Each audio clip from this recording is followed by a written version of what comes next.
Frankie's a cute English bulldog. Everybody loves Frankie when they see him. He's a cute dog. They want to pet him, they want to play with him, they want to hug him and hold him. But Frankie's had a lot in his past that's caused him to have some issues. Frankie came into animal care and control when he was just a small puppy. A guy ran into the waiting room and literally threw Frankie on the counter, screamed, "I had nothing to do with this," and ran out the door. It turned out his leg was broken. He was broken at the elbow, which is a really bad place for a bulldog. Their front legs need to be stronger than their back legs, and they're sort of deformed to begin with, so it's hard for them to walk even when they're healthy.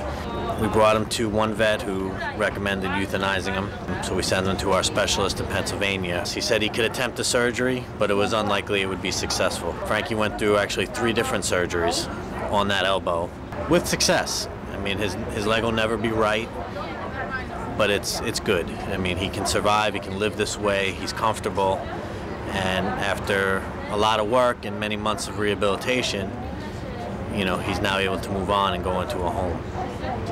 I've always been good with Frankie. He's never snapped at me, but lately he has been snapping at a lot of people. I don't know why. No one could really figure out the exact problem.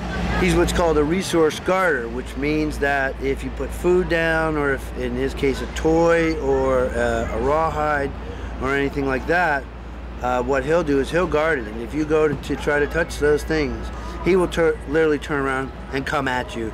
Resource guarding is something that can be worked with. It is a training issue, but there is a risk involved. For that reason, we don't recommend a home with small children for Frankie. He needs somebody who's willing to put the time and effort into training.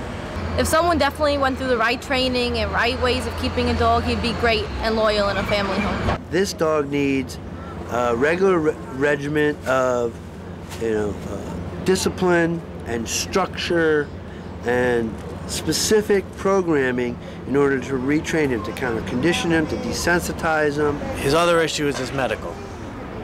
He had the surgery. The surgery is good, but he'll always be sensitive. He would need a home. If it's in an apartment building, he would need a home with an elevator. Really, Frankie needs to go to a place where it's pretty much a ground floor sort of a situation, where he doesn't have to go up steps, or there's an elevator involved. With the proper training and understanding, Frankie would be a wonderful dog. He loves people, he's a sweet dog, he's a playful dog, and I think he'd make an excellent pet for somebody who's willing to put the time in. With Frankie, you can't just want to adopt him, or any dog for that matter, because of their cute little face. Dogs have a lot of issues, especially Frankie. He was abused as a young puppy, so before just looking at him and adopting him and saying, "Oh, I want him for his cute face," there is problems that are going to go along with it, with the nipping, which he's going to need training for. And he might possibly still walk with a limp and everything like that, so you're going to have to think about all that before considering adopting him.